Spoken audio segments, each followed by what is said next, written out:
अब ठीक आ रहा। Good morning students. आज जिस मुद्दे पे चर्चा करता हूँ मैं, उसमें पेरेंट्स भी शामिल है मेरे, और मैं प्रोफेसर एस के शर्मा। कुछ मुद्दों पे बात करता हूँ, खास करके छोटे किड्स के लिए जो एजुकेशन है उसके लिए, वो पेरेंट्स के लिए भी है। खास करके मैं जो वीडियो बनाता हूँ ज़्यादातर वो ग्रामीण पेरेंट्स के लिए बनाता हूँ, और वो शिक्षकों के लिए भी है जो छोटे बच्चों को पढ़ाते हैं, खास करके पब्लिक स्कूल्स में और सरकारी स्कूल्स में भी। और बच्चों के लिए तो है ही है छोटे, और गृहिणियों के लिए भी है जो उन्हें संभालती हैं, क्योंकि आज की भागदौड़ की ज़िंदगी में जो मेल हैं वो तो ऑफिस चले जाते हैं, और महिलाओं पे जिम्मेदारी है उन्हें पढ़ाने की अपने बच्चों को। तो माय डियर फ्रेंड्स, सबसे बड़ा जो समस्या आज की डेट में चल रही है स्कूलों में, छोटे बच्चों के लिए कह रहा हूँ मैं, बड़े बच्चों का भी मैं जिक्र नहीं करूँगा, 5वीं तक के की मेनली। तो सबसे बड़ी समस्या चल रही है heavy bags. Childrens are down with the heavy bags plus heavy books. तो अब इस समस्या के लिए मैं बताऊंगा कि राष्ट्रीय शिक्षा नीति NEP 2020 में एक रिजोल्यूशन लाया गया है, और उससे बहुत सारे स्टूडेंट्स और पेरेंट्स और इवन कॉलेज के टीचर भी अभी वाकिफ़ नहीं है। मैंने जो कॉलेजों में बात की हैं, और मैं जाता रहता हूँ कॉलेज में, कि उसमें एक स्टैंडर्डाइजेशन किया गया है कि आपके बच्चे का बैग कितना हो, और 5वीं तक के बच्चों का तो खासकर बैग कहा गया है कि हैवी बैग से बचाने का सरकार का एक मिशन है, और वो ये रखा गया है कि बच्चे के बोझ से 10% से कम ही हो, ज़्यादा ना हो बिल्कुल भी, और वो एवरेज जो निकल के आता है बैग का वो 5वीं तक या दूसरी तीसरी क्लास तक तो 1.5 किलो, और 5वीं तक 2-2.5 किलो, इससे ज़्यादा नहीं। ये तो हुई बैग की बात मोटा मोटी, लेकिन मैं दुर्भाग्य है देखता हूँ बच्चे बैग से लदे हुए भी जा रहे हैं स्कूल्स में, 5-5, 6-6 किलो के बैग हैं। लेकिन अगर मैं एलिट स्कूल को छोड़ दूं और ग्लोबल स्कूल को जो शहरों में हैं उनको छोड़ दूं, मैं उनको लेता ही नहीं हूं, क्योंकि हमारा उत्तरी भारत का खास करके ग्रामीण बेल्ट का 80% हिस्सा जो है बच्चा जो है वो ग्रामीण पब्लिक स्कूल में पढ़ रहा है। मेरे स्टडी का पॉइंट भी वही है। तो मैंने देखा कि समस्या बैग की तो एक तरफ है, लेकिन समस्या इससे भी बड़ी है बुक्स की। They are down with the heavy books also. Children are down with the heavy books. और बुक्स सबसे बड़ी, बैग से भी समस्या बड़ी बुक्स की है जिन्हें से पढ़ना है बच्चों को। तो CBSE ने क्लियर कट में, NCERT ने क्लियर कट में लिखा है कि बुक के पेज भी निर्धारित किए हैं, हालांकि वो उस पर ज़्यादा डिटेल पे नहीं गए, और इस डिटेल पे इसलिए भी नहीं गए क्योंकि समस्या ये है कि NCERT जो अपनी किताब लिखती है वो 6ठी से लिखती है, और CBSE लिखवाती भी है, कुछ 5वीं तक भी उसकी कुछ किताबें आती हैं।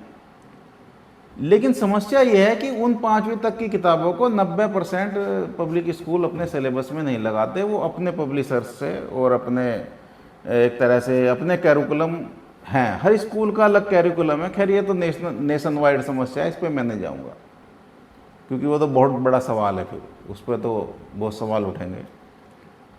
लेकिन मैं अब बताना चाहता हूँ कि जो स्कूल खोल रहे हैं आज के जनरेशन, और उसमें थोड़े छोटे मोटे उद्योगपति, बिजनेस क्लास भी हैं, और टीचर्स भी हैं जो अपने स्कूल खोल रहे हैं, और वो पेरेंट्स के लिए भी है, कि CBSE इस मामले में बड़ा क्लियर है, और NCERT, कि छोटे बच्चे जो पहली से दूसरी तीसरी क्लास तक हैं उनकी बुक्स पहली बार तो आप जरूर चेक करिए पेरेंट्स के लिए। माय डियर पेरेंट्स, मैं पेरेंट्स के लिए कह रहा हूँ कि घर आके जब भी आप किसी स्कूल में एडमिशन करा रहे हैं, पहली बात तो एकदम से नज़दीक है, सुविधा है, बड़ा नाम है, बिल्डिंग है, ये देख के स्कूल मत चेक करिए, चयन करिए बच्चे के लिए। छोड़ दीजिए इस चीज़ को बिल्कुल भी, स्कूल कैसा है ये तो छोड़ दीजिए, बिल्डिंग कैसी है।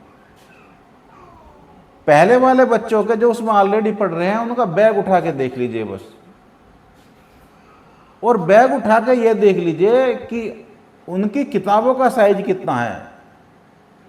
क्या वो पहली से तीसरी तक की किताबें जो हैं उनकी वो किताबें भी नहीं होती, प्ले बुक्स होती हैं। किताबें वर्ड भी यूज नहीं है सीबीएसई के पैटर्न में, वो प्ले बुक्स हैं। और वो प्ले बुक्स मिनिमम 50 से 100 पेज की तो तीसरी तक है बस, चौथी तक भी बल्कि।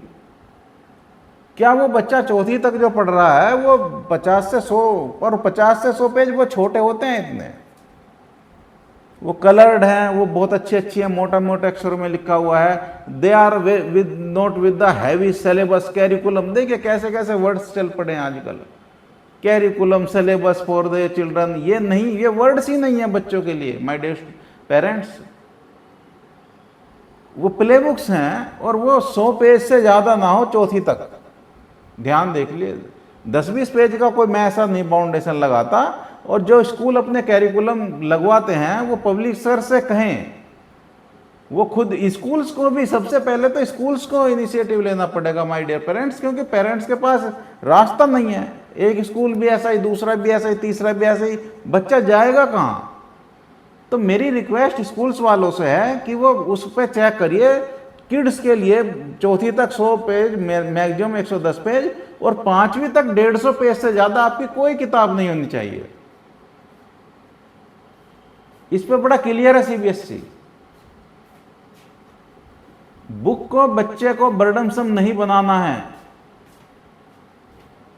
और टीचर, और उसके बाद में स्कूल में फिर अगर आप जागरूक पेरेंट्स हैं तो वहां मैं देखता हूं पेरेंट्स टीचर मीटिंग होती है, तो उसमें उठाइए उस मुद्दे को, अपने बच्चे की किताब चेक करते रहिए 5वीं तक के तो जरूर। मैंने देखा बहुत पेरेंट्स आई हैं, नहीं जाते, नहीं बताते, और वो खुश होते हैं कि इतना बड़ा सिलेबस है साहब, 10-10 चैप्टर हैं। मैं देखता हूँ बच्चों की किताब में 5वीं तक के बच्चों की क्लास में 15-15 चैप्टर हैं, 10-10 चैप्टर हैं, और पूरा ज्योग्राफी बड़ी भरी पड़ी है, पूरी हिस्ट्री भरी पड़ी है, पूरा मैथमेटिक्स की किताब में तो 250 पेज हैं, 225 पेज हैं। इस पे नहीं जाना है बिल्कुल। Books must be, all the development of the children is with the books. No, bags के साथ तो ये बुक्स के साथ भी है। तो आप उनको कहिए, और वो कैरिकुलम बनाने वाले से पब्लिक स्कूल वाले खुद कहें कि हमारी किताब जो है 100-150 पेज से ज़्यादा किड्स के लिए कम से कम नहीं छपेगी। और डायरेक्शन तो मैं बताऊंगा, मैं डिटेल में अगर जाना चाहूँ तो डायरेक्शन तो इंटर, हाई स्कूल और 8वीं तक भी है। अगर मैं 8वीं तक भी आऊँ तो books should not exceed 250 pages of all the subject, whether is its SST, English और हिंदी और मैथ। बुक ही है जो बच्चे को बोझिल बनाती है, टीचर नहीं बनाते। टीचर तो खूब मेहनत करते हैं, मैंने देखा छोटे स्कूलों में। छोटे स्कूलों के टीचर बड़े स्कूलों से के टीचर से ज्यादा मेहनत करते हैं, मैं देखता हूं। और वो उनसे लगाव भी करते हैं बच्चों से, और हर स्कूल चाहता है कि मेरा नाम हो। और स्कूलों से भी चाहूंगा कि हमें दूसरे उससे ये कंपटीशन नहीं करना है कि उसका कैरिकुलम हमसे बड़ा है, उसकी इंग्लिश मीडियम की किताबें हमसे बड़ी। स्कूलों से मेरा अनुरोध है कि स्कूल ये जो है वो ये देखें कि उसका कैरिकुलम बड़ा नहीं है, उसका कैरिकुलम कितना अप टू डेट है, कितना according to the development of the child's brain है। कतई होड़ ना करिए, कतई प्रतियोगिता मत करिए दूसरे स्कूलों से। और ये 8वीं तक भी है। और मैं कहूंगा कि 8वीं तक जो है, मैंने बताया था कि अगर 6ठी से 5वीं तक का तो एक प्ले बुक्स हैं, वो तो चलो उनका कोई हार्ड एंड फास्ट कैरिकुलम का सिलेबस ऐसा नहीं है, उन्हें इंटरटेनमेंट में पढ़ाइए। लेकिन अगर आप 6ठी से 8वीं तक आइए, फिर वह मेरे रिसर्च की हुई, मेरे इजाद किए हुए तरीके हैं, क्योंकि मैंने टीचर ट्रेनिंग में इस चीज़ को देखा है, और मैं चाइल्ड साइकोलॉजी पे भी पढ़ता रहता हूँ, और मैं पब्लिक स्कूलों में विजिट करता रहता हूँ। तो इस पे आइए कि मैंने रिसर्च करी ग्रामीण बच्चों के लिए, खासकर मैं कहना चाहूँगा, again these are the my videos for the rural students and rural parents. सबसे बड़ी बात है पेरेंट्स और महिलाओं के लिए जिनके बच्चे पढ़ रहे हैं। अगर आपका बच्चा स्कूल जा रहा है 6ठी से 8वीं तक पे आइए, 5वीं तक तो मैं बता चुका, फिर 6ठी से 8वीं तक का सेक्शन पे आइए। किसी भी पब्लिक स्कूल में आपका बच्चा जा रहा है तो अपने बच्चे का बैग डेली चेक करिए। मैं महिलाओं से कह रहा हूं खासकर, सब महिलाएं आजकल ग्रेजुएशन है घरों में, कोई नहीं है, BA MA सब हैं, BSc है, कोई महिला अनपढ़ नहीं है, 90% सब पढ़ी लिखी। गाँव में ये हालत है, शहरों में तो सब पढ़े लिखे हैं। बच्चे का बैग डेली चेक करिए। और मैं बता रहा हूँ आपके बच्चे, अगर बच्चा, आप देखिए बच्चे का दायरा बढ़ रहा है 8वीं तक, उसका सोशलाइजेशन भी हो रहा है और उसका जो है नॉलेज का दायरा भी बढ़ रहा है, बट नॉट बर्डन अभी भी नहीं है। CBSE कहता है, NCERT कहती है, ये दुनिया भर के बोर्ड, CONEP बोर्ड कहते हैं कि ये देखिए कि कहीं बच्चे पे बर्डन अभी तो नहीं आया है, उसका बैग हैवी ज़्यादा तो नहीं हो गया, ये तो अलग चीज़ें हैं। प्लस उसमें देखिए कि क्या उसकी, अगर इंग्लिश मीडियम के ही हैं अब तो सब स्कूल, अगर इंग्लिश मीडियम का स्कूल है, क्या उसमें छोटी पॉकेट डिक्शनरी है? बहुत छोटी पॉकेट डिक्शनरी, मुश्किल से 1000-1500 शब्द की, बस, इससे ज़्यादा नहीं। That must be with the always in the bag. वो पढ़ता है बच्चा जब, क्या वो डिक्शनरी देखता है? डिक्शनरी देखने जान गया बच्चा, डिक्शनरी देखनी सीख गया, और फिर वो जब डिक्शनरी देखनी सीख गया, क्या वो बाइलिंगुअल है? वो उस शब्द का, हिंदी के शब्द का इंग्लिश से मैच कर लेता है? मैंने एक वीडियो हालांकि इस पे पहले बनाया था बाइलिंगुअल पे, मैं फिर कह रहा हूँ कि क्या हमारा बच्चा बाइलिंगुअल है? अभी आपको टेंस में, अभी आपको इडियम्स में, फ्रेजेस में, एक्टिव पैसिव में नहीं घुसना है, बस ये चेक कर दीजिए क्या वो बच्चा बाइलिंगुअल है, वो शब्द का हिंदी मीनिंग जानता है, क्या उसका अंग्रेजी मीनिंग भी जानता है? बस, इससे ज़्यादा मत करिए उसे भी, उसे मैक्सिमम वर्ड्स दीजिए। गिव 8वीं तक के बच्चे को कम से कम भी 5 वर्ड्स डेली दीजिए। 10वीं तक फिर 10 हो जाते हैं वो, मैं बता रहा हूँ। 10वीं के बच्चे को, हमारे जो हम बोर्डिंग स्कूल में पढ़ते थे, साउथ इंडियन टीचर होते थे अंग्रेजी के, और बड़े ब्रिलियंट होते थे, वो 10वीं के बच्चे को 10 देते थे, 8वीं के बच्चे को 5 वर्ड्स डेली। तो ऐसे करके अपने बच्चे को जो है वो बाइलिंगुअल बनाइए। सेकंड, एंड ये तो इंग्लिश का है, ये वेरी वेरी इंपॉर्टेंट। नेक्स्ट, क्या आपके बच्चे के बैग में छोटी बच्चों की एटलस है क्या? बहुत छोटी। मैं ऑक्सफोर्ड स्कूल एटलस और इनकी बात नहीं कर रहा, सामाजिक विज्ञान की एटलस बड़ी बड़ी जो 10वीं में चलती हैं। अभी मैंने कुछ बच्चों के वहाँ मेरठ में बैग चेक किए तो 8वीं के बच्चे को ऑक्सफोर्ड स्कूल एटलस दे रखी है, जो कि PhD और MA और BSc के छात्र ज्योग्राफी के पढ़ते हैं। एटलस बहुत छोटी होनी चाहिए। क्या मैच है कि आप BA की एटलस 8वीं के बच्चे को दे रहे हैं? बच्चों की एटलस अलग आती हैं, बट एटलस इज मस्ट। वो 50-60 रुपए की आती है, but the mapping is must for the SST। Math science पे भी नहीं जा रहा हूँ मैं, क्योंकि मैथ साइंस टेक्निकल सब्जेक्ट है, और वो जो है उनके अपने टीचर का पढ़ाने का ढंग अलग है, वो मैथ साइंस वाले अलग बताएंगे। लेकिन SSTs के साथ मेरी रिकमेंडेशन ये है कि एटलस, बहुत छोटी सी एटलस के आपके बच्चे उसमें SST के उसमें है, सब एटलस से पढ़ा है।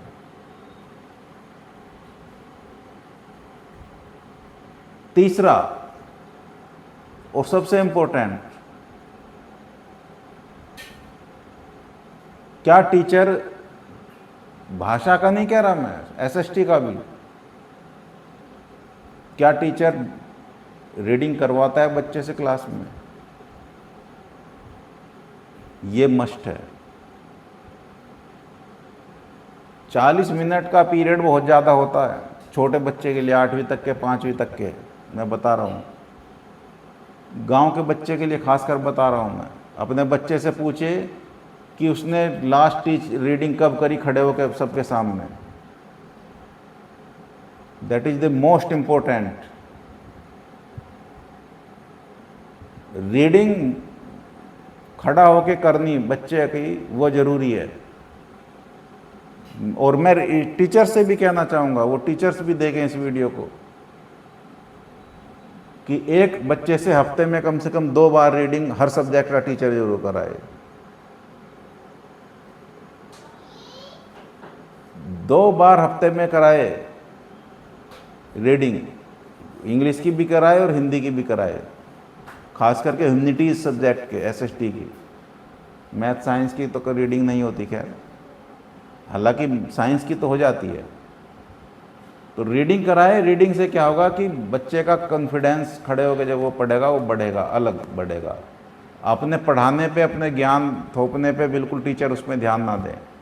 और मैं प्रिंसिपल से भी कह रहा हूँ, वो स्कूलों में इस चीज़ को देखें जा के